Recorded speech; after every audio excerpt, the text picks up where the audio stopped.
Welcome to the meeting of the April 11th WVU Faculty Senate. We will now come to order. The minutes of the March 7th Faculty Senate meeting have been distributed as a link in your agenda. Are there any corrections or additions to the minutes? Hearing and seeing none, they are approved as written. We have two additional items to our agenda. Rob Alsop, Vice President of Strategic Initiatives, will be providing a legislative update after Provost Reed, and Sherry St. Clair will be touching base regarding WVU Campus Police after the report from the Office of Accessibility Services. Our next item of business is a report from President Ghee. And can I make one small suggestion? I'm going to ask Rob to be part of my report, if that's all right. Is that all right with you? If not, I will.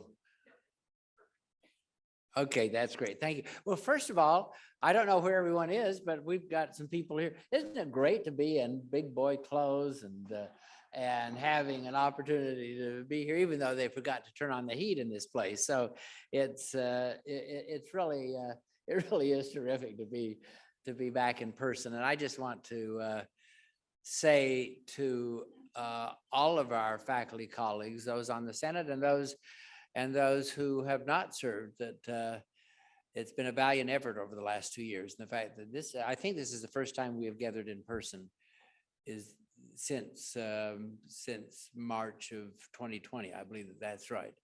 And so I just want to thank everyone and express that appreciation. I'm just going to say a couple of things because obviously the Provost is here, Rob is here. We've got business to take care of. First of all, we're moving toward the end of the semester. And one of the things that I'm discovering is the fact that all of a sudden, everyone who was doing everything remotely wants to do it in person. And I think we're all feeling that. I'm not certain if you feel it, but certainly I do. I feel that there are more invitations, more opportunities, more people want to shake hands, and more people want to be in place and have a chance to participate. And I really appreciate that. Our students are very excited to be engaged. And in that regard, we have a number of things taking place on this past Saturday. We had a huge Decide Day. This is when students and their families come and kick our tires for the last time and determine whether or not they are going to come and join us. They've all been accepted. And we had about a 75% show rate, which is really quite extraordinary because of the fact the weather was not the best. But saying that, we have tremendous amounts of interest in the university, and I have very high hopes that we are going to see a very robust class. I will say this, that one of the things that I think we all worry about is the educational quality and the academic preparedness of our students, particularly during this period of time now. As you know, the SAT and ACT have been optional for us. And I think we'll continue to have that debate about whether or not that should be the case. But saying that, what we have discovered is the fact that our the academic profile of our student class continues to go up, and particularly on the high end.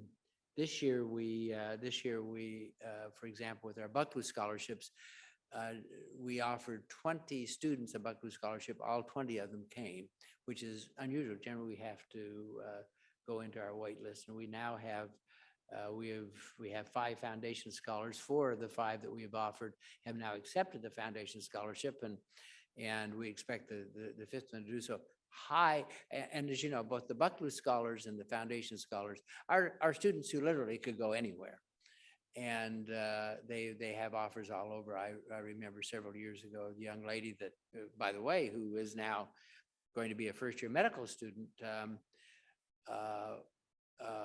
Ashley Eby. Ashley was deciding between ourselves and Yale Brook High School up in the Northern Panhandle. We offered her the foundation scholarship. She came. We have a lot of those. And I think we need to understand that high-end profile is doing very well indeed. The other thing is that we're going to have an end of the semester celebration for our students. we call it Grad Fest, and I just want all of you to be ready for that. It's a chance for us now in person to celebrate our students. Since the Alumni Association is now fully integrated into the university, the Alumni Association, along with the Provost office and along with Sharon Martin's office, we're really going to have a very significant event for our students so that they can get sent off in the right way, and we're looking forward to that. The Milan facility, we are now a happy owner of the Milan facility. I hope I'm not the dog that caught the bus, if you know what I mean. But it's I can tell you very clearly that this is going to be a great opportunity for the university. 1.1 million square feet. We already have a lot of interest in it. But the other thing that we've done is we've acted as good citizens. Every Milan employee who wants to come back to the university is going to come back for free. And we think that that is a significant contribution we're making to our community. But I will also say that the job market in this city is very robust, and so we're grateful for that. Country Roads Tour. I just need to say to our faculty leadership, I really appreciate that we're going to that this is going to be the second year, and you may want to talk about that, Ashley. But it's a way for us to now connect our faculty with the state. We did it some time ago.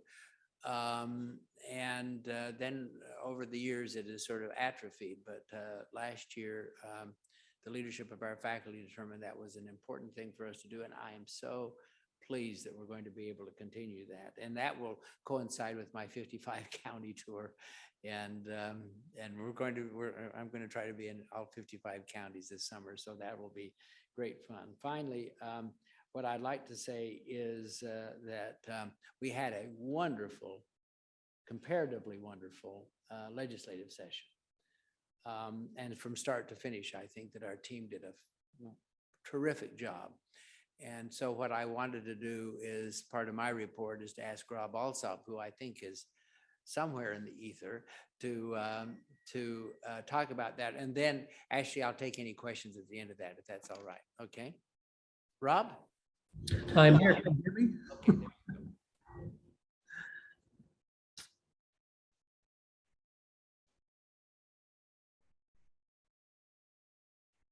Very good. I know President Ghee left the podium, but can you guys hear me?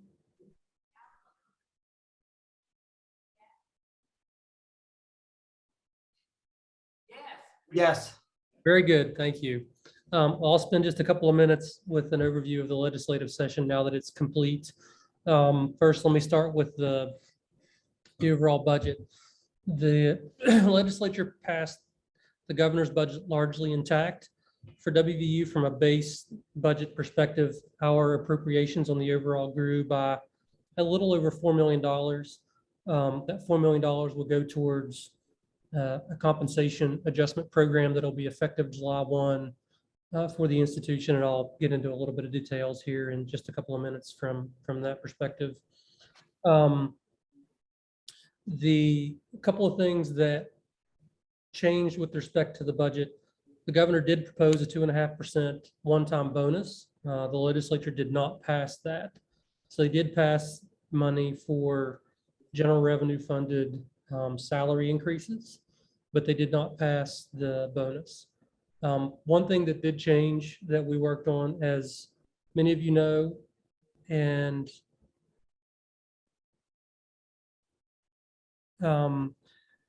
we've talked about before, the Health Science Center for more than 50 years has received around $14 million in soda tax revenues.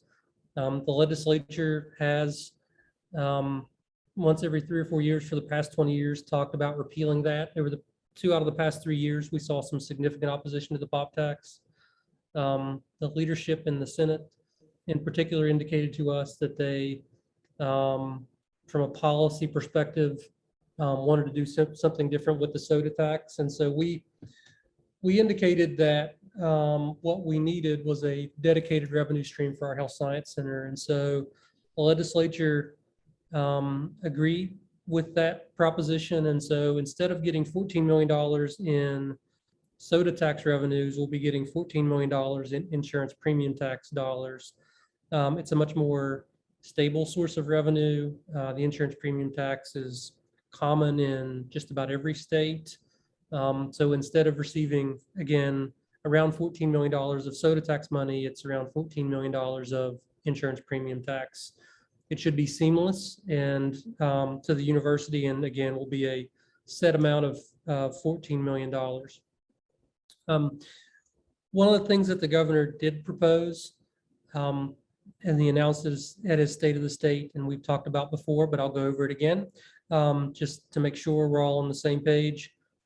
For every general revenue funded employee, and we're about 18%, give or take, depending on how you count, percent general revenue funded, the governor provided an amount equal to 50% of the average state employee's salary, which was right around $50,000.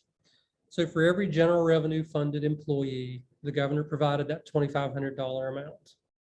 So for some state agencies, if every single one of their employees are funded by the general revenue of the state, which are like sales tax, income tax, severance tax dollars, in the general fund, they receive that amount of money. So it wasn't a full 5% for every state employee. It was a calculation of 5% of the average state employee's salaries. And so that's where our $4 million calculation came from. So they took a look at every employee that was funded by general revenue for WVU and did a simple calculation. Just for comparison's sake, it's about $5 million for every percent pay at WVU, as our total personnel costs actually now exceed $500 million. So with that, we'll take that $4 million and change, and effective July 1st, our plan is to add to that to provide a compensation pool at the institution that will be based in part on merit and in part on market. We'll have more details as that moves forward and we get closer towards July 1st. But we're grateful that we did receive some monies from the state for that $4 million. Other items of interest, there were the so-called anti-racism acts that were in both the House and the Senate. We've talked about those before. The House's version did not do anything with higher education. The Senate's version did. As that legislation moved through the process, higher education was removed. It was one of the bills that was under consideration on the last night of the session, and the Senate actually moved to concur in the House bill and complete the legislation about 2 minutes after midnight. So that's a big no-no. Once the clock strikes midnight, all bills that have not completed legislative activity are dead and cannot go forward. And so those bills did not pass this session. The legislature did pass a funding formula bill that provided in broad strokes for the Higher Education Policy Commission, working with the 4-year and 2-year institutions, 2 separate formulas in the state. And so the Higher Education Policy Commission will be going through a rulemaking process to implement a funding formula that's based, I would say, generally after what's been the funding formula in Tennessee, with some anticipated West Virginia tweaks that were policy considerations of the legislature, and in particular looking at what job sectors in the state are likely to be in demand over the next 5 years. We'll know more in the coming months about the specifics of the Policy Commission rule, but by and large, there was consensus on the general parameters.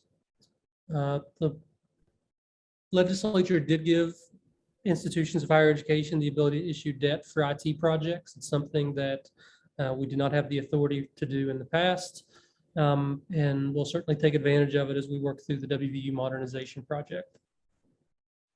The legislature did pass, and this is something the State Chamber of Commerce pushed for, as well as a number of organizations, including WVU, and that's a child care tax credit that's an incentivizes employers to create child care facilities. via tax credit. It would allow a business to join other businesses in creating new childcare centers.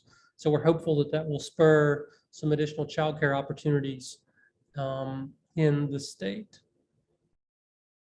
I will note the legislature also considered a number of energy issues, including a prohibition or elimination of the prohibition on the ban on nuclear energy, as well as efforts related to some of the rare earth elements that are going on within our own Energy Institute moving forward. On the overall, we, all things considered, as an institution, move forward okay this session. Campus carry did not pass. It did not move out of any committee. And the budget came out from a WVU perspective in okay shape. I will note that there is a large surplus expected for the state. The legislature did spend about 750 million of that money, 600 million towards economic development and a loan program. There was around $265 million that had been set aside for tax reductions. The governor line item vetoed that amount. And so we do expect, as we get closer to the June timeframe, for there to be additional surplus monies. President Ghee and I have been working with members of the legislature to consider whether any of those monies on a one-time basis could be appropriated to higher education for things like deferred maintenance. So more to come as we see how the April tax returns go and the legislature considers and the governor from a policy matter what it wants to consider. So with that, Ashley, I'm happy to take any questions or pass it back to President Ghee. Well, thank you very much, Rob. Are there questions either for Rob or for me? Yes.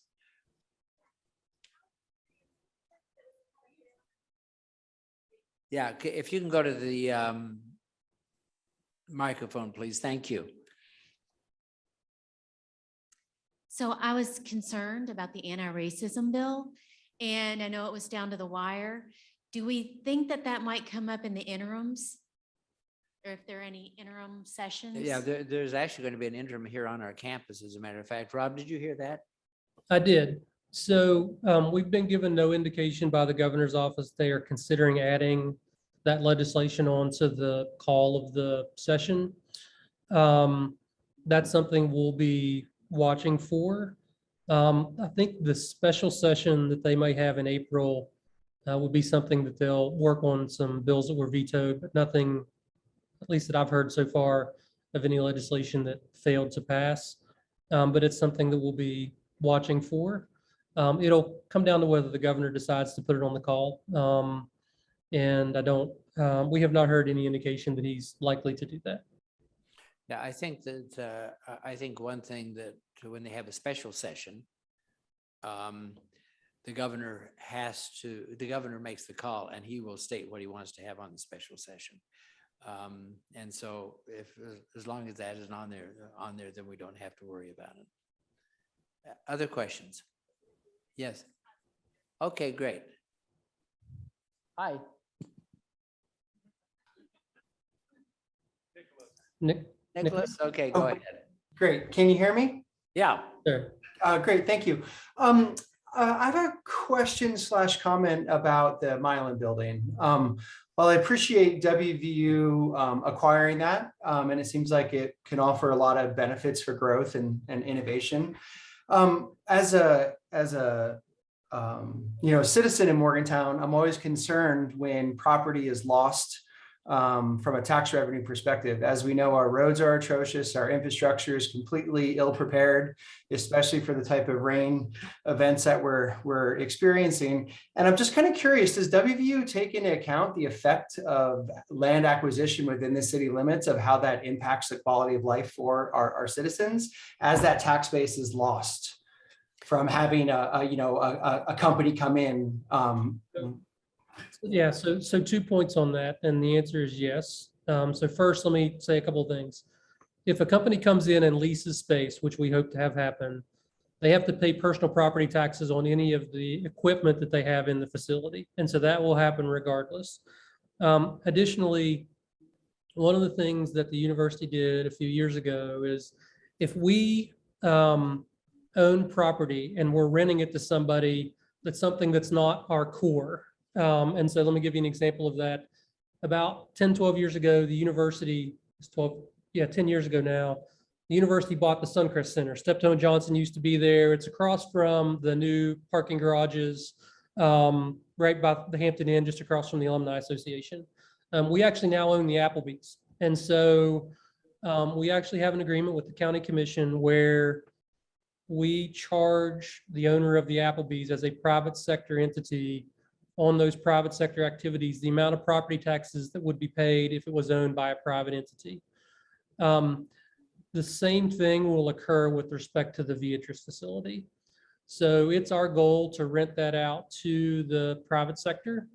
And when we do, whenever we enter into a lease for that entity, there'll be a surcharge put on that for submission to the county, and then it'll go to the levying bodies. So the school board, the city, all of those things. So I guess that's the first point. I think the second point is what we didn't want to happen is for that building to sit idle. And we believe, based on the folks we've talked to at the state and some folks with the private sector, the best chance to try to get economic activity in that facility was for the health system and the university to go together to try to make the worst or make the best out of a bad situation. So economic activity and jobs and a tax base that can help support our community is actually one of the reasons why we went into this. We do not, for example, want this to just be a place where we store a bunch of stuff and it's not put to good productive use. So the concerns you raise are valid, and we hope to take some steps to mitigate that and to get some of those tax dollars paid. Okay, thank you. Really helpful explanation. You bet. Thank you very much. Further questions? Do I see any further questions? Madam Chair, I don't see any further questions. Thank you, everyone. Have a great day. I believe there was another, did someone else have their hand raised? I don't think so. I think we're good. Thank you. All right, sorry for the technical difficulties. I think that we have everything running smoothly again. I know that there were some technical problems when President Ghee was speaking. Thank you, President Ghee. Thank you, Rob. All right, next item of business is Provost Reed.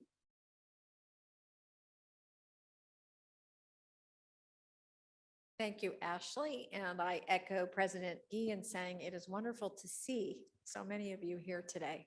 It is great. It's as if we're emerging from our dark cave into the land of the living. So I'll start with a very, very brief COVID update, because honestly, I don't know how to begin a faculty meeting without it. So hopefully this will be the last one. But I will tell you that just for your information, the number of cases at the university are very low, and they are very low throughout the state. So that's positive. And it's been that way really since spring break, which has been a good thing. I'm sure you know that there have been an increase in cases in a number of areas in the Northeast recently. Most of those cases are Omicron 2 variant cases. Again, we had a meeting today with our entire COVID planning team, including our health and safety folks, and they said that even in those cases that we're not seeing an increase in hospitalizations or serious illness. On the other hand, it's something to watch. So we will continue to keep be attentive to the changing status of COVID, and we will adapt accordingly. But right now things look really good. And as President Ghee said, we are back in person for so many events over the next month. So fingers crossed, knock on veneer, that we're through the worst of it. A few academic leadership changes to talk about with you all. We are currently in the middle of our search for the Dean of the new College of Applied Human Sciences. We had 5 finalists, 1 pulled out. We have 4 finalists so far. 3 have been to campus. They were here last week, and we have another candidate coming on Wednesday.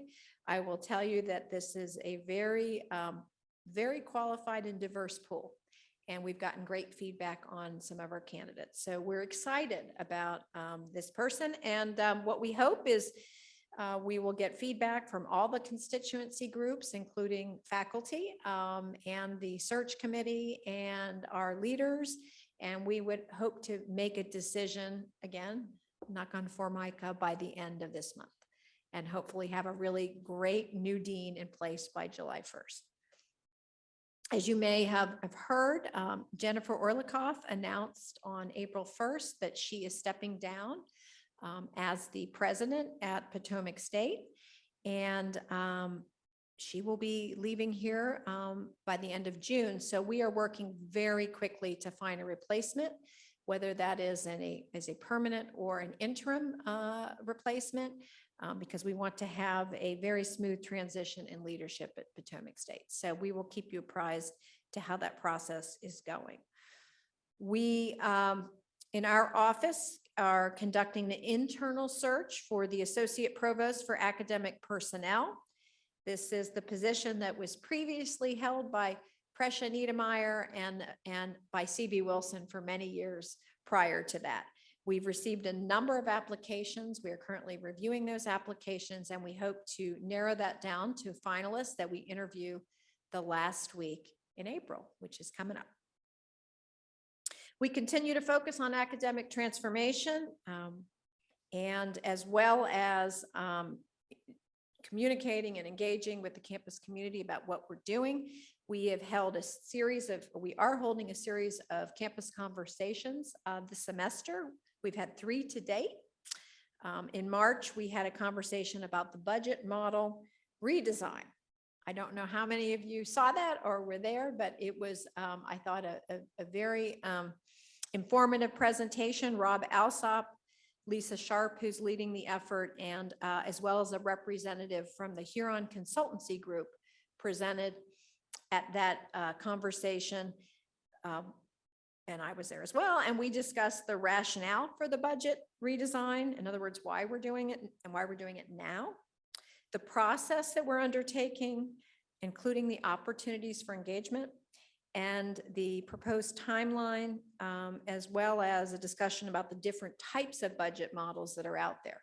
We have not landed on a budget model, a type of model yet. I will say to you that based on the work that Huron has done at many other institutions, that it is likely that they will suggest a budget model that has that is incentive-based and that will reward certain behaviors such as enrollment growth, student credit hour production, that sort of thing. But it is not a one-size-fits-all, and they are doing a great deal of work engaging with the campus community to figure out what would work best for us. So I share that with you. That conversation was really an introduction to say, this is the process that we are going to be following. We did not present the model and what it will look like, but we will hopefully do that in future conversations and be able to share what this model looks like and get feedback on that as well. So we have another campus conversation on Thursday, this Thursday. This is our April conversation, and it is focused on graduate education.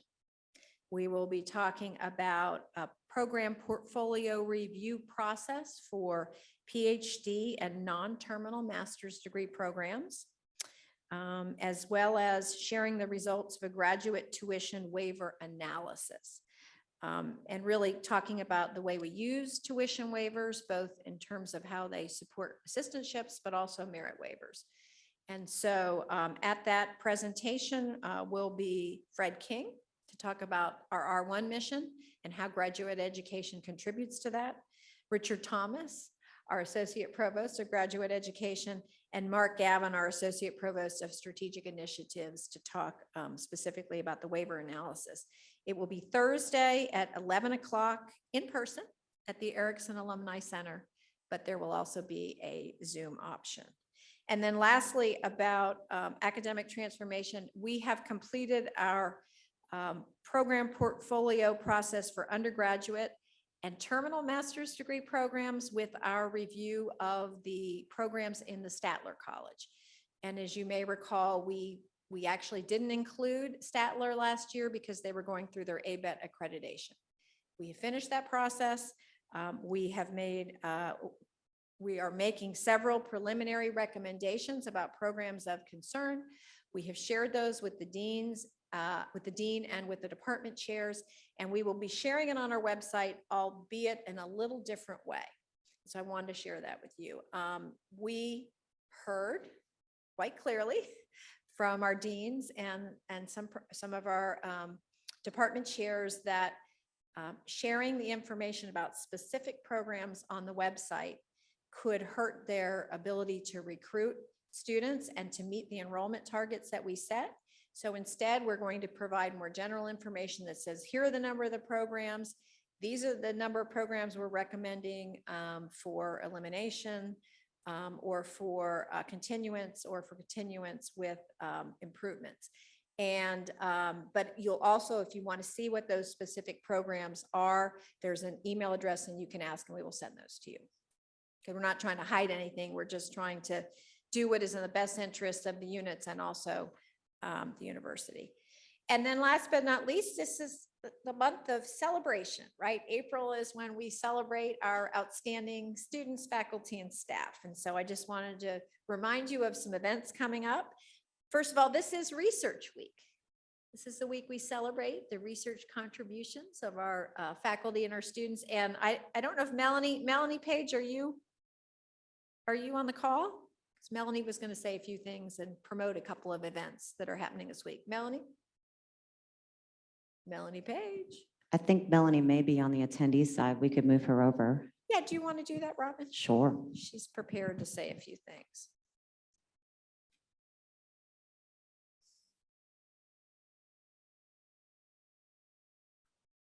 Melanie? Paging Melanie Page. I'm here. Hey, do you want to say a few things about Sure. Research Week? Yeah, hi, everybody. Yeah, that's the most awkward thing when you're being called by the provost and you're just like yelling into the ether, Provost, I'm here. So thank you, Mary Ann, for the opportunity to say a few words about Research Week. It's been put in the chat, the website for Research Week. So if you haven't checked that out, please check that out. We have a variety of events going on this week that range from fully online to hybrid to in-person. And in particular, if you're an aging or substance use and recovery researcher, we have in-person networking events, which I really hope people will come to, or I will be eating a lot of cookies. So please come and join us. Statler College has an open house tomorrow. So if you're around Statler College, you can stop by and view talks and posters. And so we have all sorts of things. And we actually kicked it off with Undergraduate Research Day. So happy to include the students in our research endeavors as well. And so thank you to everybody who submitted an event and for everybody who's going to participate. So thanks, Mary Ann.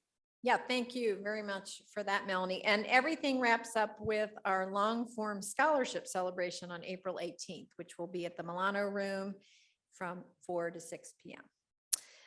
And then on April 20th, we will be we'll be celebrating our recipients of the Faculty and Staff Awards this year. And that should be a wonderful event, which we're doing in person at Blaney House. We will be announcing the Benedum Distinguished Scholars awardees later this week. And that information will also be on our website, as well as a link to the recording of the Benedum Distinguished Scholars Showcase, which was held on March 8th and celebrated the 2021 Benedum Scholars. And it's actually really, really a great event. If you weren't there, it's very entertaining and informative and inspiring. I would encourage you all to see how your colleagues feel about their work. And that is my report. So any questions?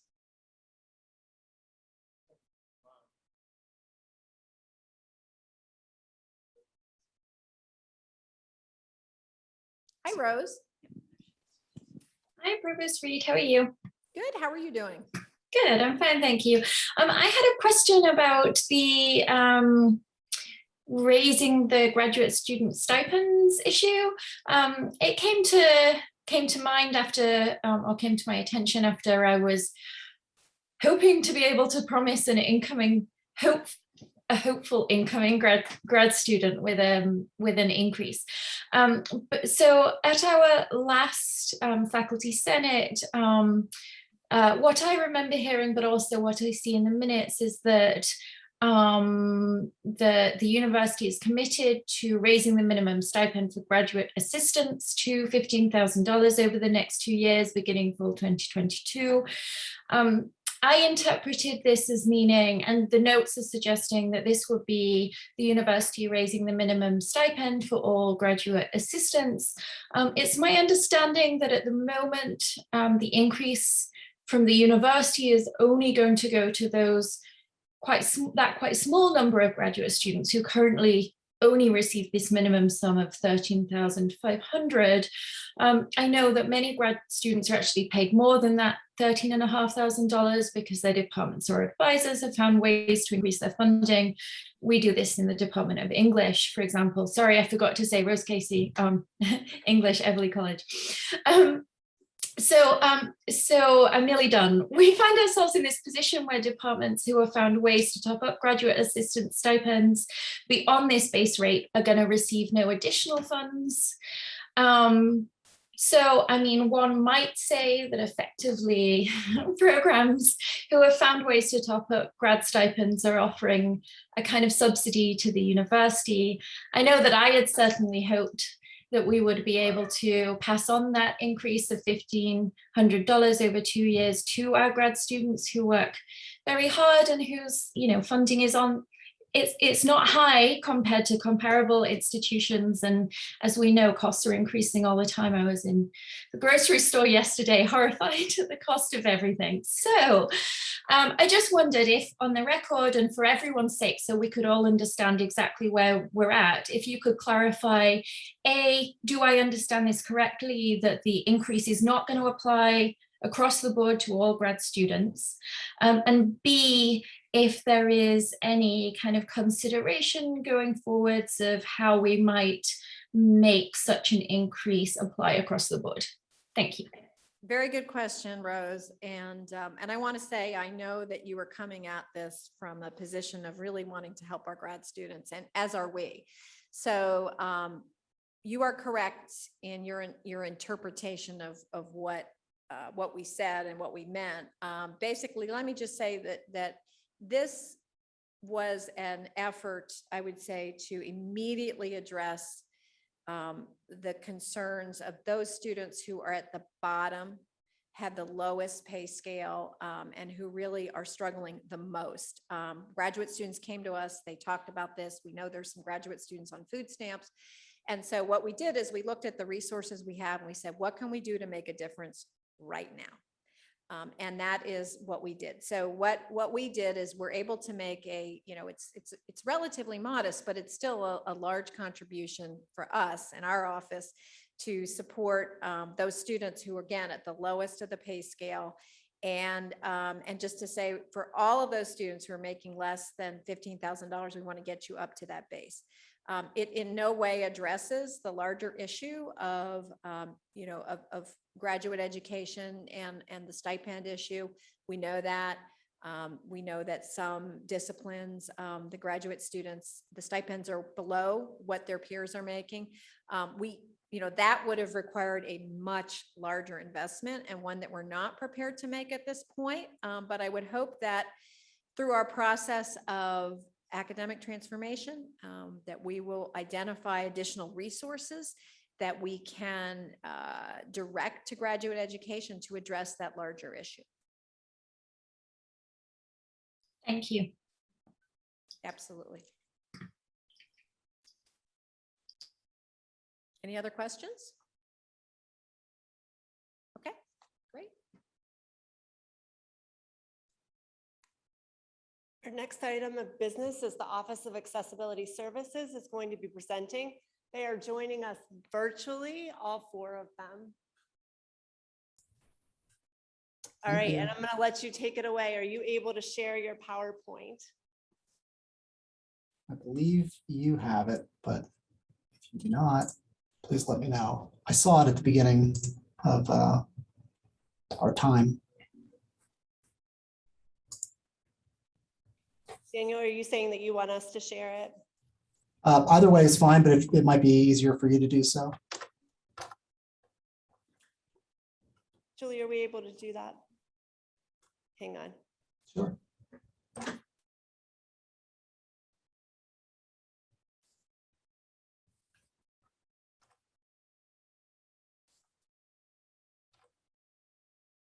have it pulled up. I think so. I just pulled it up.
The presenter button's in the lower right by the slider Yeah, I'm presentation. covered. I'm just trying to get to it.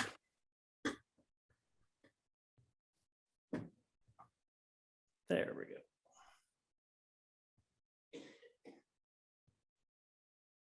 Very good. Thank you. Appreciate it. Hi, everybody. Good afternoon. My name's Dan Long. I'm the Director of the Office of Accessibility Services. Very grateful to be here to speak with you today about our office and provide a bit of an overview and services in our processes. We're going to try to be very, very quick.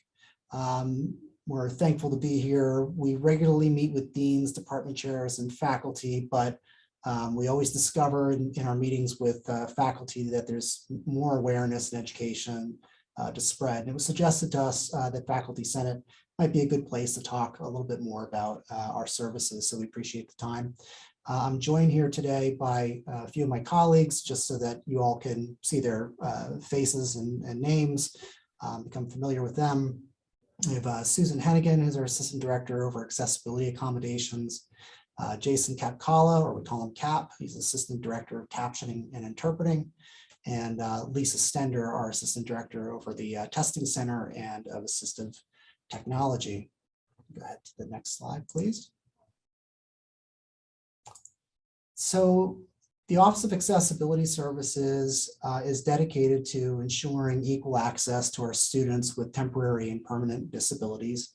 To do that, our specialists and service providers work with students, faculty, staff, and other stakeholders to assist in the implementation of accommodations. And these are accommodations in academic, housing, and transportation. And this is true for all three campuses. Go ahead and move to the next one. If you're unfamiliar with the term accommodation, of course, we're referring to accommodations under the Americans with Disability Act, which is a federal law, as well as Section 504 of the Rehabilitation Act and BOG Policy 44. So an individual with a disability is defined as a person with a condition that creates substantial limitations or functional impairments in one or more major life domains. And these are the kinds of accommodations our office is providing for our students. Disability is not merely a protected status under the law, and that's something I wanted to make sure that I impart today. Disability can also be an integral part of a person's identity and is as such regarded as a dimension of diversity. And right now, based on our current numbers, almost 1 in 10 WVU students are registered with our office. So let me go ahead and hand it over to my colleague, if they're here. Okay. So our accommodation process is an interactive one. An accommodation is an adjustment that's made within the university system to provide equal access to individuals based upon their needs Accommodations must be reasonable and effective. The accommodation process is an interactive one. As part of this process, students are required to speak with their instructors about their authorized accommodations and how they will be implemented in each of their classes. It is important that faculty enter notes regarding this discussion. If a question arises about what was agreed upon, those faculty notes provide important verification. If a student does not speak to you about their accommodations, you are not required to take action. And I'm going to pass this off to our team.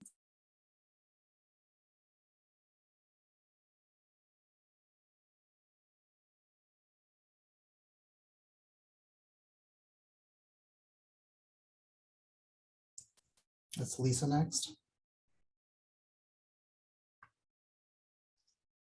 So just to give you a general idea of what our accommodation process is, we first will ask that students register with our office and provide documentation. They can register with our office on our website. There is a link in the top right-hand corner that says register. We then have them meet with an accessibility specialist to determine what those appropriate accommodations would be. Right now, those accommodation meetings are taking place by Zoom or by phone appointment. Students are then required at the start of every semester to request those accommodations that they've been authorized in our data, in our system.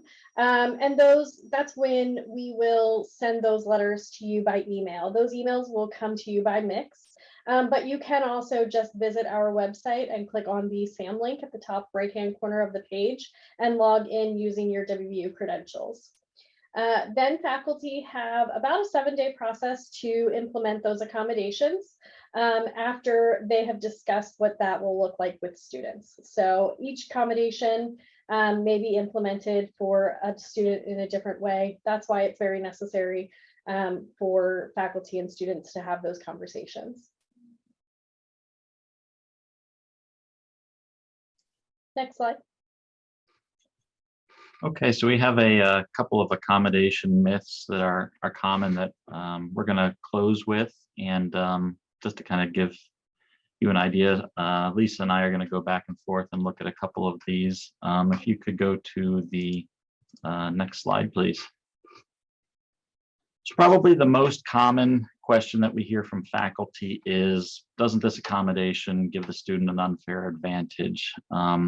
And the answer is, of course, no. An accommodation is merely a tool that mitigates the effect of a student's disability. It doesn't ensure that the student will be academically successful, but it does provide the student with equal access to class instruction. And in turn, that should help faculty to feel confident that they're accurately evaluating the student's knowledge and their learning in the class, and not something outside of the student's control. Next slide, and we'll turn it over to Lisa.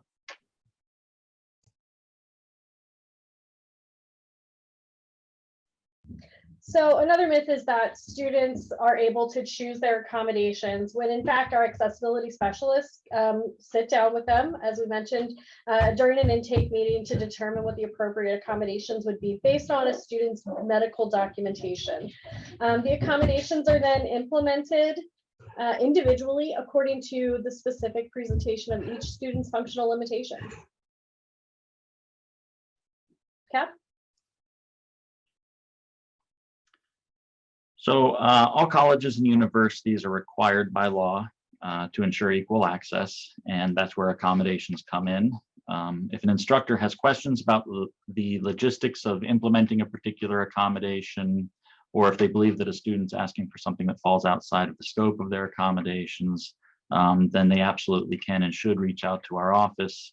However, it would be against the law for an instructor to simply refuse to accommodate a student or to decide that. And if they did, they would be risking significant liability, both for the institution as a whole, as well as for themselves personally. I'll turn it back to Lisa.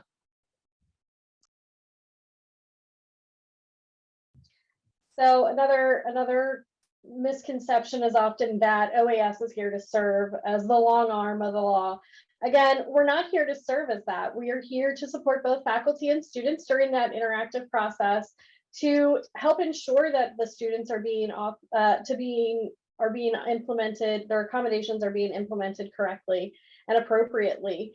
We're here to provide additional support to faculty to determine how to go about that accommodation if necessary, and to support students if there's any instances where they may not be getting appropriately accommodated.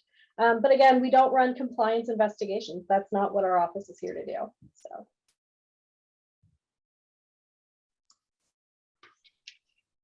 And so while it is true, we aren't the long arm of the law. We do see ourselves as having a role in compliance, however, and that is to make sure that faculty are educated and understand what the law does say, and to support that and to provide clarification. And I'll kind of filter this one through the area that I work in. Every semester, I work with instructors to ensure that their courses have closed captioning in place. And to be clear, the majority of those instructors, 85% of the instructors I contact want nothing more than to ensure that students have complete access to their class.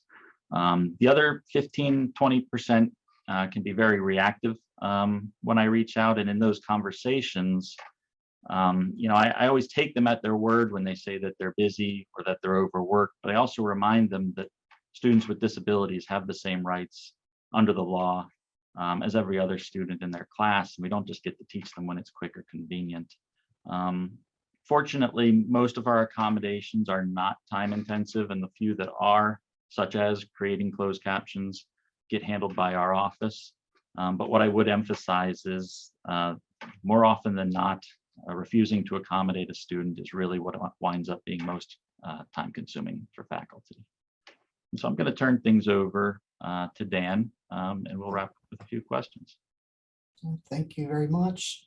And yeah, as my colleagues already mentioned, if you have questions about an accommodation letter that you received by email, or you have questions about how those accommodations could be implemented in your particular classroom, we would really encourage you to reach out to us.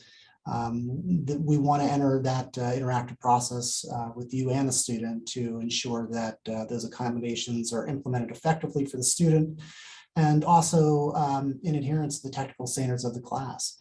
In the coming months, we are going to be overhauling our website to provide additional information that we think will be useful to faculty, staff, students. But in the meantime, we do have an FAQ on our webpage, so that URL is at the bottom of the screen here, and we do encourage you to go there and see if there's some information that may be of use. Of course, if you have any other questions, please feel free to reach out. We're always happy to receive those calls. So at this point, our presentation is done, and we'll open it up if there are any questions. Got a couple.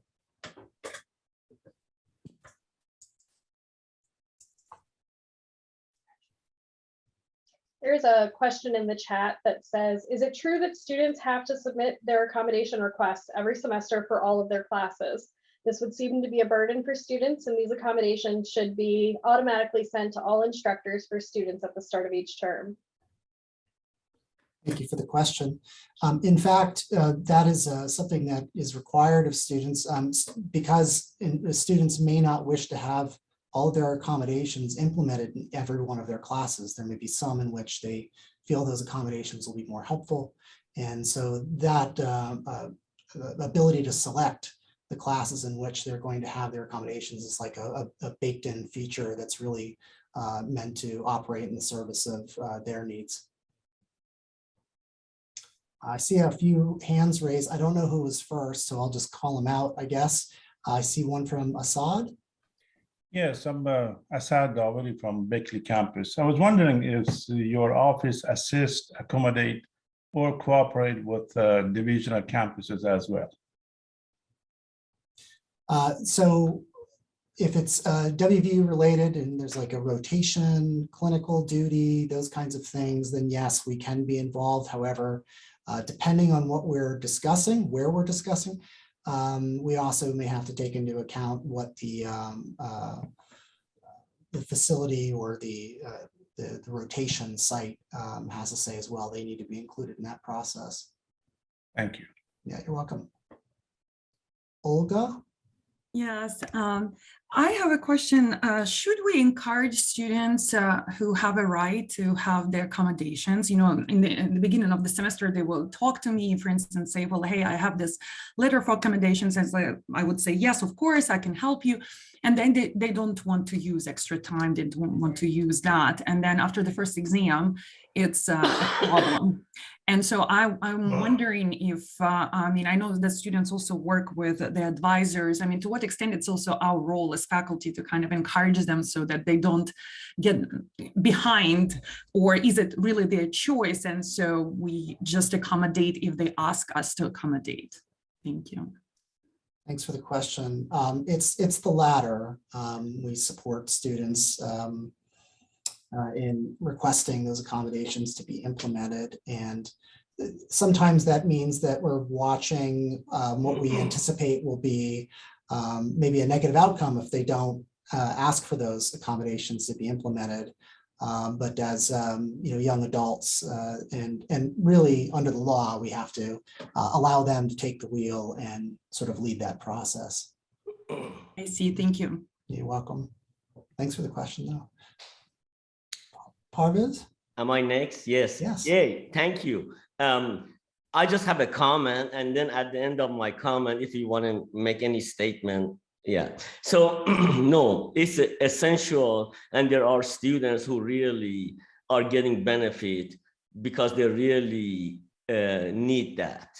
And then at some point, I've been here for a while, it got abused. It really got abused. And then at the end of your statement, you said if there are abuse, but we're not the people who are qualified to see who is abusing it and who is not abusing it. And so but having said that, I think things came down, and right now everything in steady state, and I believe the people that I deal with are.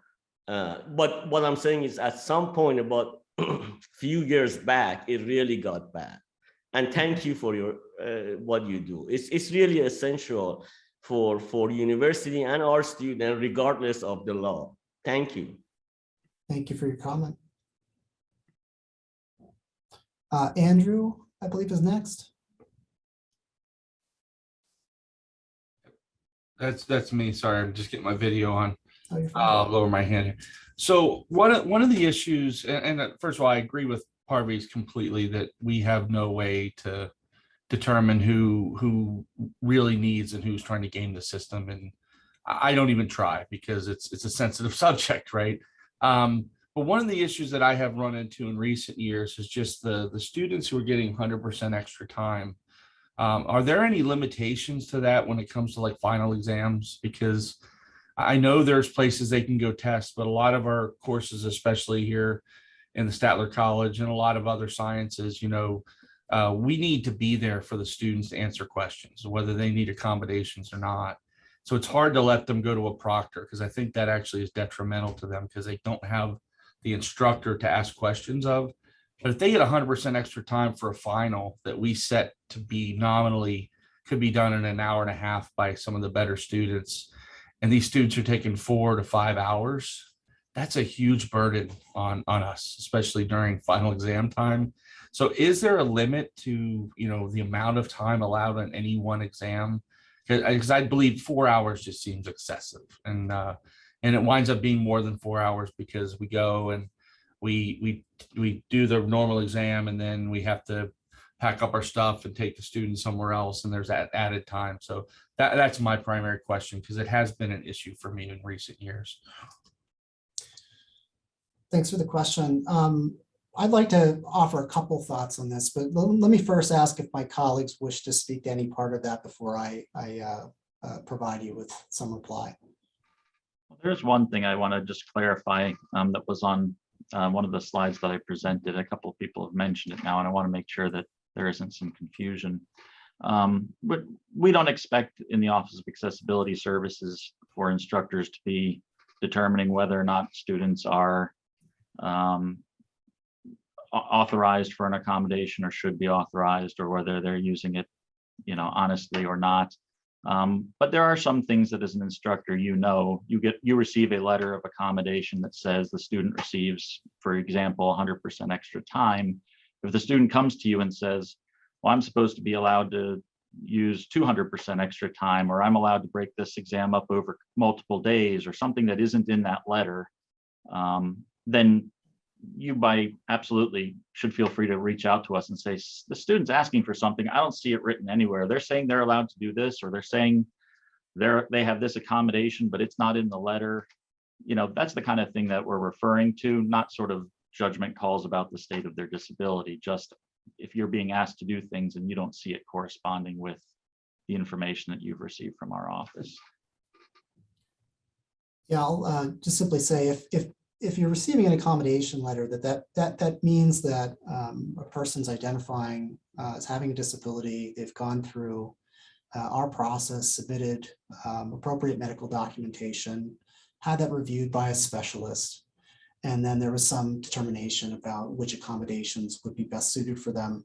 So if you have, let's say, for instance, a young person who is diagnosed perhaps with a reading disorder, for that individual, when they're in a test-taking situation, unlike their peers who are merely being tested on their knowledge of the material, for a person perhaps with reading fluency issues, they're not only being tested for their knowledge of the material, but also their reading speed, the speed with which they can read things in a fluid and efficient manner. And so essentially that puts them in an unfair playing field. There's a disadvantage for that student with a disability under a certain time limit, let's say an hour or an hour and a half.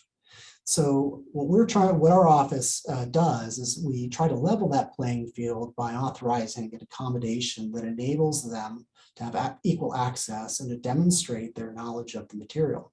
And we appreciate that additional time on someone's exam, though I think you mentioned an hour and a half in your question, and 100% extra would be 3 hours, not 4 or 5 or 6. We try to do what we can to support faculty. And so one way that we do that, of course, is we have a testing center specifically for students registered with our office. Lisa, who's here with us today, oversees that testing center, the scheduling, the back and forth with faculty, setting up the exams and so on. And she can help proctor it. She even helps with remote proctoring.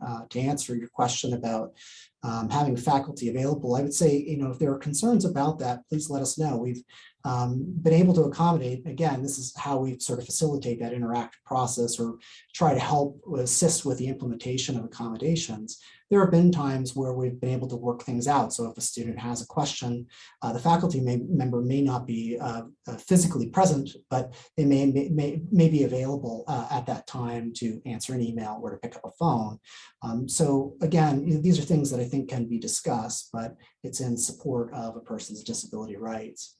So thank you for your question, though. And I see that there's one more. We appreciate your time from the Office of Accessibility Services and spending this to share your information. And I think that if anyone has any further questions, they can reach out directly to you about student issues or general kinds of questions.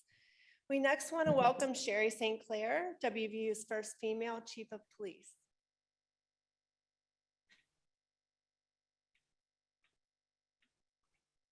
Thank you. I'm just going to take a few minutes of your time. I just kind of want to introduce myself. This is an honor to be in front of you, just to kind of give a little bit about our department and what we can do for you. A little bit about me, just briefly. I grew up in Mon County. I've been with WVU since 1994. I've spent my whole career here. Worked my way up through the ranks from patrolman to sergeant to lieutenant to captain and on up. I spent most of my career on midnight shift. That was very entertaining.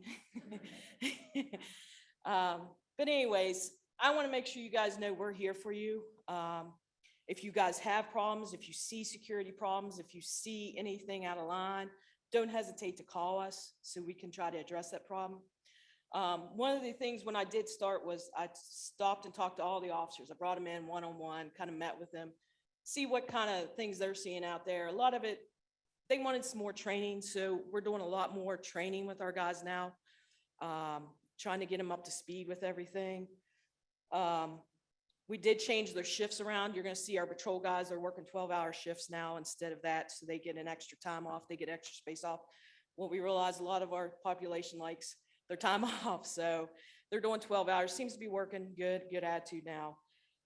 Another program we're getting ready to implement, and they start here in 2 weeks, is what we're calling our public safety officers.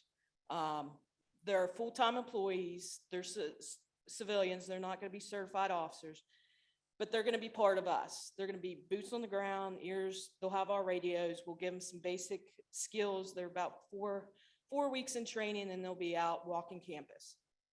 You see them, don't hesitate to go up to them. They're going to be in polos and khakis, just kind of walking around. It was more to get people out on the road and people, for us to get more information. What we're having problems is all through the country, if you realize, is hiring officers. Every department's down on officers. So this was a way to combat that, we thought, of just getting extra people out there. That's about it. I just want to make sure you guys are aware that if you need anything from us, don't hesitate to call us. Any questions? Okay. Thank you. Thank you, Sherry. We appreciate you and your team. All right, so next up is my report. My first thing is I'm going to hand it over to Ryan Edsel for the American Red Cross, from the American Red Cross. As you know, we're having a blood drive on Wednesday. And so he wanted to share just a brief, just some brief information with you. Real quick, I find it amusing how I just end up in situations like this where I get to actually have an audience with, President Ghee and Provost Reed, and you guys are almost as great as baby dogs, so that was cool. That was a really random day at the Alumni Center last fall. No, we're having a blood drive. It is coming up on Wednesday, on the 13th. It's from 12 to 5. It'll be in this room. We have 6 slots left open. We are crawling out of a really significant shortage, probably the worst blood shortage that we've had in a very long time. I've been in this role 7 years. I'm the account manager for North Central West Virginia for blood services. I organize virtually every blood drive that happens from Preston County down to Braxton and Ritchie out to Randolph. Never in my 7 years, which is not a long time in the history of the Red Cross, I've never seen a shortage that we had quite like we've had over the last winter. And talking to folks who've been with the Red Cross a whole lot longer than me, it's apparent how significant it was. We've finally gotten to a point where we're coming out of it. But what happens with that, it's like the gas pedal comes up just a little bit, and then we start seeing lots of no-shows and lots of folks who would normally sign up, I guess, that don't. I guess people start skipping things, but blood is needed every 2 seconds all the time. During this shortage too, I started having conversations with our blood lab, with Tracy Hinkle, who's and Dr. Aaron Schmuckler over at Ruby. That had never happened until we were going through this pandemic, and that speaks volumes. If they're talking to me, I feel like that means it must be very, very important. So not that I'm important, it's just that I don't get to talk to people like that too terribly often, and now it's a pretty regular thing. But asking folks like you to come out and donate, even if it's not at this blood drive, even if you're busy Wednesday, we have drives all over the county, we have drives all over the state. And if you can, please make an appointment, please eat well and hydrate. And encourage folks. If you're unable to donate blood, because most people aren't, encourage somebody to do it. You guys know folks, young, healthy people, not me, much younger than me, that are students and all over this campus. And we've had a very good response from them, but we can always do more. And since this pandemic is winding down, I'm hoping that we can kick it into full gear next year. And I'd like to work with the Faculty Senate again. And I just want to thank Ashley for letting me come up here and talk and speak to you all and having us Wednesday. So we'll be here. And if you can, we have appointment slots open. You go to redcrossblood.org, type in your zip code, and it will come up along with every other blood drive in the area for the next 2 weeks. If you have any other questions, Ashley has my contact information. I am going to go coach a football game. So thank you all so much. Flag football, 7-year-olds, go Raiders. Thank you, Ryan. All right, so I just have 2 brief items before we move on. Corey Hunt is joining the Faculty Senate team as our Faculty Senate Office Administrator. In fact, today is his very first day. He will be joining the committee meetings over the next couple of months. So please welcome him, and we hope that he will be here face-to-face for our May meeting. We're excited to announce that the majority of our May Faculty Senate meeting will be focused on shared governance. In order to participate, you will want to be here in the Law School Event Center because we are going to be doing work groups. We're excited about this opportunity and the collaboration between our office, the Faculty Senate office, and the Provost team. And our satellite campuses will be provided the activity to work on together too. So next up, we have our chair-elect candidates, Frankie Tack, Suzanne Gosden Kitchen, and Jared Sims. The candidates are listed in the order in which they will speak, which was determined by a random drawing. While Frankie is walking up here, you can also find their personal statements. Come on up, Frankie. You can also find their personal statements as Annex 1A in your agenda. The ballots will go out tomorrow morning at 8 a.m.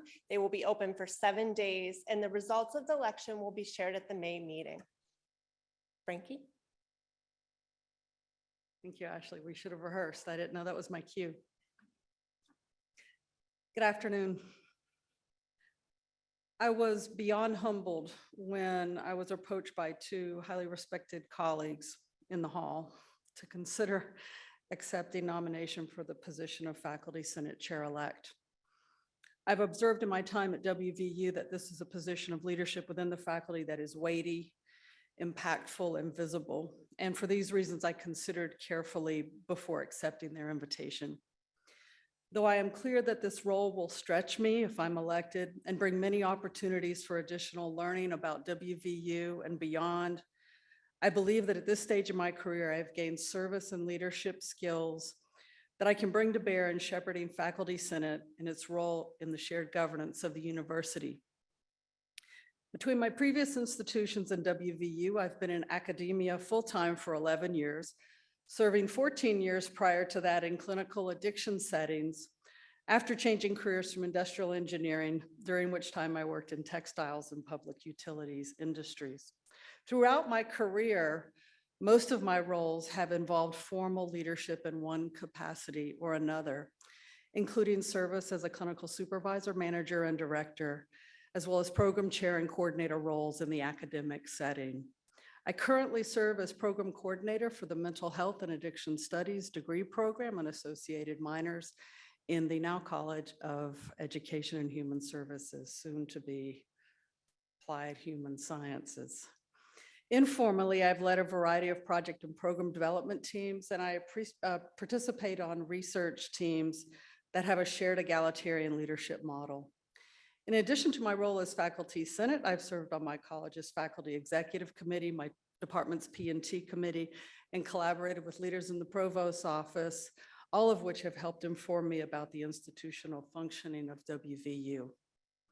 Additionally, my current external leadership roles include serving as president of the West Virginia Alliance for Recovery Residences, serving on the boards of the West Virginia Association of Addiction Professionals, and on the board of West Virginia Public Theater with my colleague, Paul Kreider. My leadership philosophy, whether in a formal or an informal capacity, is drawn from the concepts of servant leadership, supporting, facilitating those with whom I work, sharing power, and providing space for collective processes. Since the role of Faculty Senate Chair is a strongly collaborative role, I see this approach as essential for fulfilling the needs and responsibilities of the faculty. My overarching goal, if I were to be elected, would be to provide steady, responsive leadership to address the issues of the day, whether they be faculty concerns, policy considerations, or unexpected internal or external drivers that we as a faculty must respond and adapt to.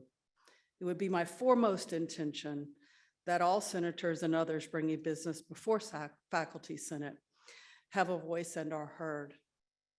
I'm also committed to supporting the ongoing work on diversity, equity, inclusion to further WVU as a welcoming and embracing community for all people, and protecting academic freedom and the ability of faculty to explore and express scholarly theories and concepts in the WVU classroom and beyond. Lastly, I'm committed to continuing the work of strengthening our WVU faculty governance structure to ensure that the work of the institution is strongly driven by the vision, knowledge, and needs of the faculty, the core and foundation of WVU, particularly in the areas of academic transformation and modernization. Thank you for letting me share my thoughts.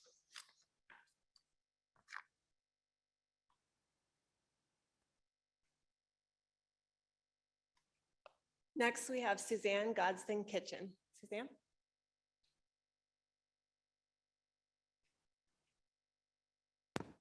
Thank you, Ashley.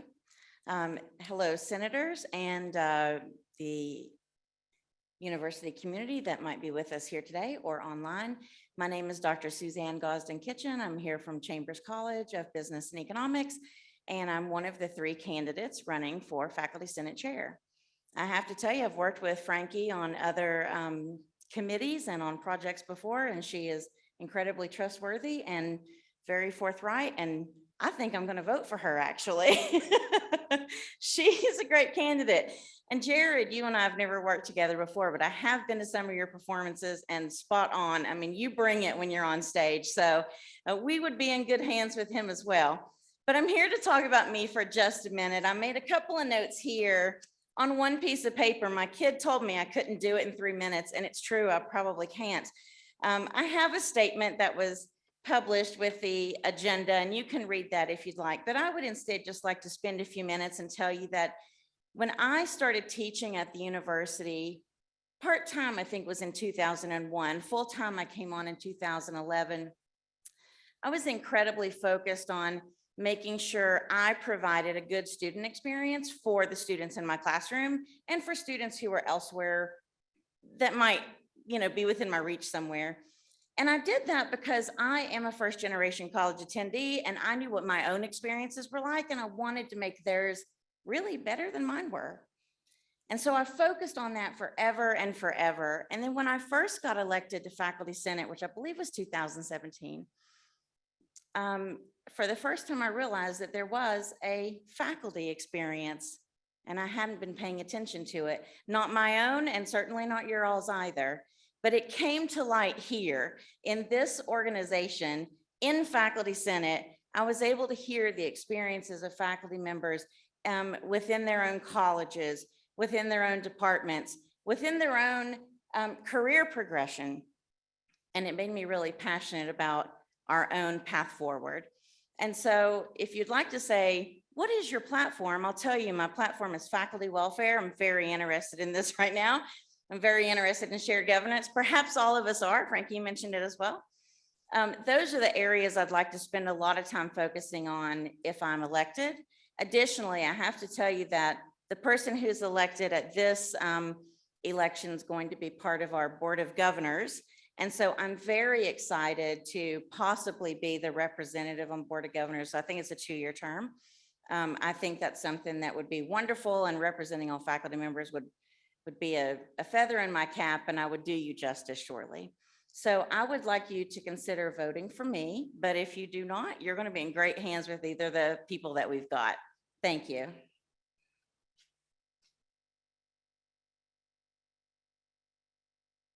Thank you, Suzanne. Oh, sorry. Next up, we have Jared Sims.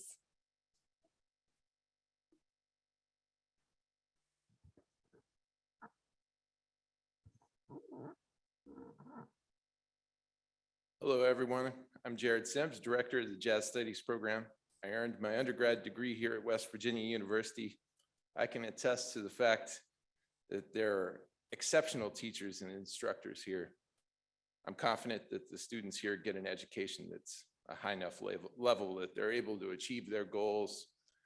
And as evidence, as I did when I left WVU to go to a master's degree at a top 3 school in my discipline.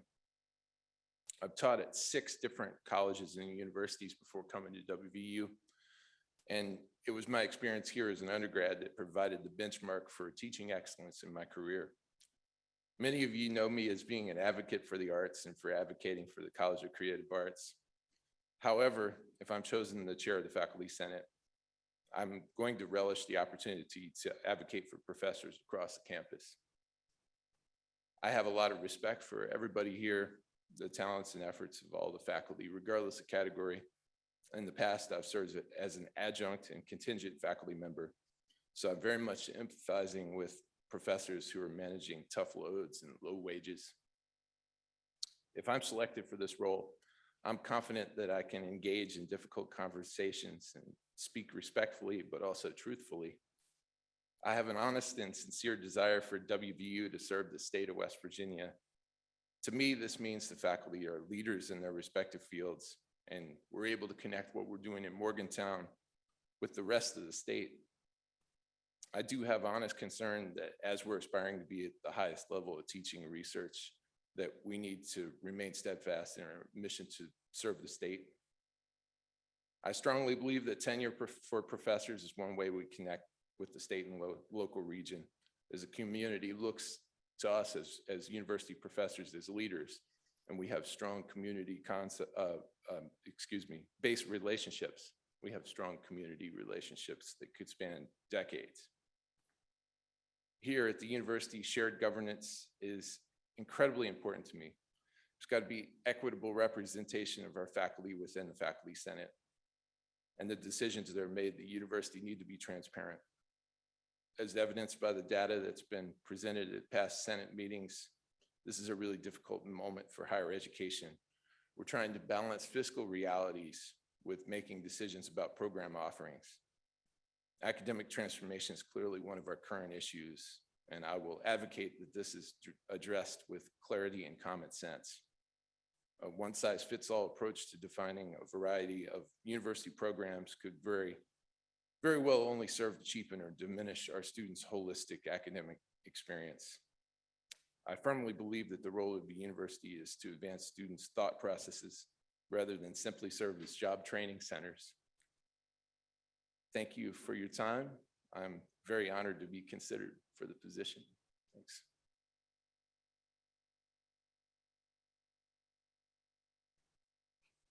Thank you. Next up, we have our report from Robin Hissom, Chair of the Curriculum Committee. Thank you. So today I have 9 programs for approval, and I have the new course report and then also the course changes report. So new courses report is shown in Annex 1. The course changes report is shown in Annex 2. And then for the programs, we have a BA in elementary education. We have a BA in multidisciplinary media studies, a change in the AOE of space physics, the AOE of professional preparation, also within physics, and then also an AOE in physics teaching. We have changes to the BA in Spanish, and then also a change to the minor in Japanese studies. The 2 new programs are at Potomac State. One is a Bachelor of Integrated Studies, and the second is Mental Health and Addiction Studies. I'm happy to take any questions on these items. Okay, we're going to bundle those 2 together. All those in favor, please raise your hand. If you're here in the room, literally raise your hand.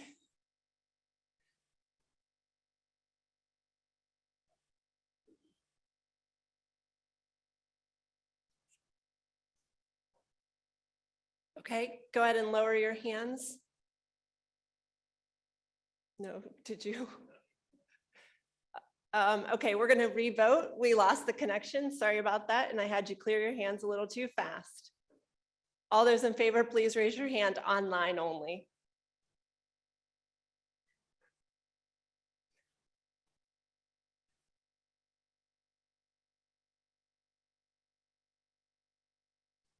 Okay, go ahead and lower your hands. Thank you. All those opposed, please raise your hand.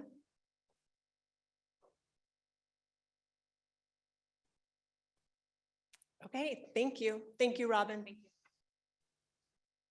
So next we will hear from our JEFCO chair, Amy Welsh. Thanks, Ashley. It's been pretty quiet in JEFCO, so just please remind your constituents, we are open for business. If you have a Gen Ed course that you would think would be great for one of our Gen Ed areas, please send them our way. We would love to review them. If you have any questions about the process, or if you're wondering if it's a good fit for one of the areas, don't hesitate to reach out to me, and I'd be happy to work with you in that regard. So. Thanks, Amy. Next, we'll hear from the TACO chair, Marina Galvez Peralta. Good afternoon, everybody. So TACO has been meeting and working hard. We don't have anything to report yet. Just stay tuned for the upcoming next month meeting, we will have a few things to share. Thank you. Thank you, Marina.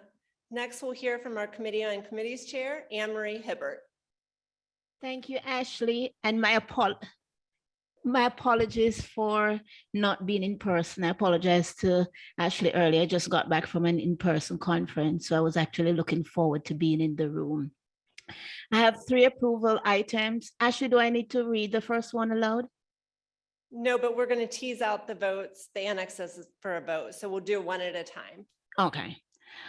Okay, so the first one, Annex 4, is a resolution to recreate the Faculty Senate Committee on Student Rights and Responsibilities. Okay, that's Annex 3. All those in favor, please raise your hand.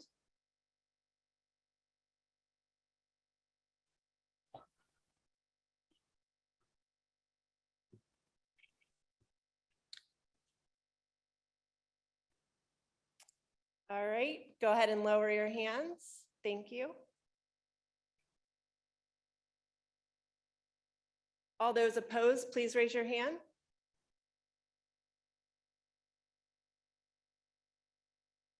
Great. Go ahead, Anne Marie. Thank you. That is passed. Our second approval item is Annex 4 is a change to the Committee on Committees Membership and Constituencies charge. And this change is to ensure we have adequate representation from our regional campuses. And are you raising your hand or are you voting? Okay. All those in favor, please raise your hand.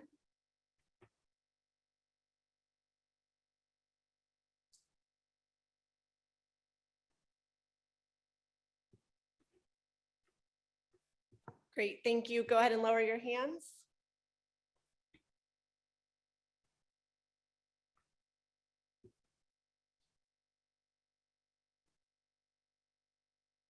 If you would please go ahead and lower your hands. Thank you. All those opposed, please raise your hand.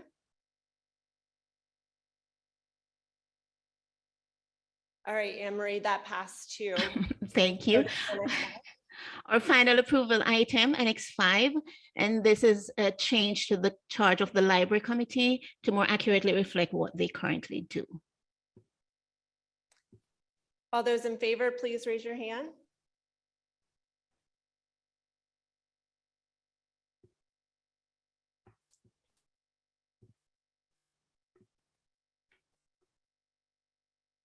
Okay, thank you. Go ahead and lower your hands.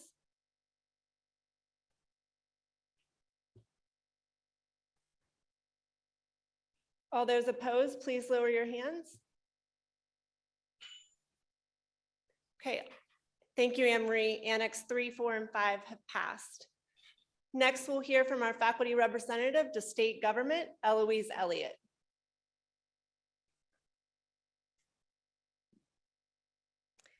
Thanks, Ashley.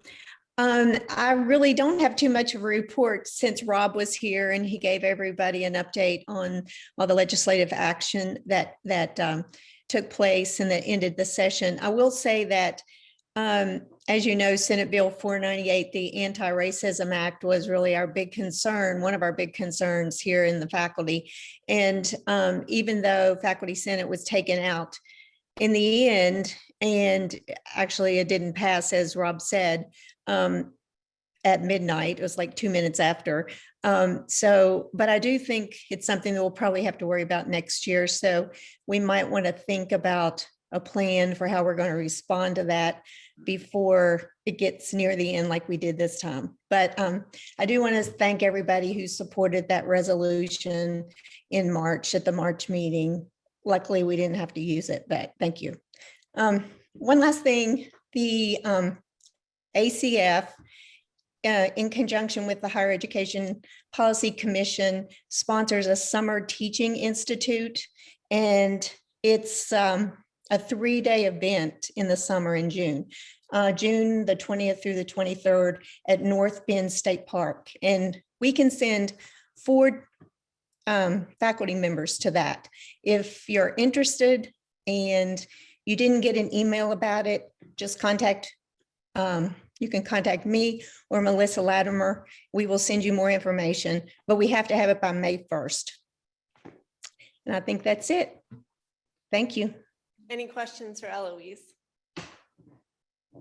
All right, thank you, Eloise. Next, we'll hear from our Board of Governors rep, Stan Heilman. All right, so this won't be too long because we haven't had a regular board meeting since our last Senate meeting. However, we did have a special meeting on March 10th where we did discuss the Beatrice Plan acquisition, which I'm sure you're all aware of by now. And our next meeting is April 22nd. Any questions for Stan? Great, thank you, Stan. We now have a for information item, the results of the Faculty Senate election. Congratulations to all our new senators. We look forward to working with everyone. There will be an orientation in August or September, actually, in conjunction with the very first meeting of the academic year. We're now on to new business. The Board of Governors faculty position is currently up for election. Stan Heilman is currently the Faculty Senate or the faculty representative from HSC on the Board of Governors. The other faculty position is the Faculty Senate Chair on odd years, as we see in the chair-elect position. This is a very important position to ensure that the faculty voice is heard on the Board of Governors, and faculty representation and student representation are not common practices on Board of Governors. So we're very thankful that we have our voice heard. Per the Constitution, this position needs to be a representative from either Extension or HSC, and Stan has agreed to run again for this position, but we will now also open up nominations from the floor.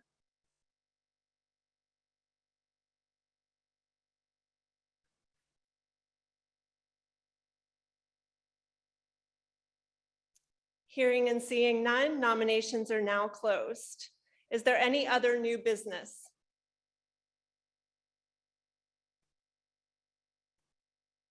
Do I have a motion to adjourn? Do I have a second? Excellent. Thank you. Have a great Monday evening.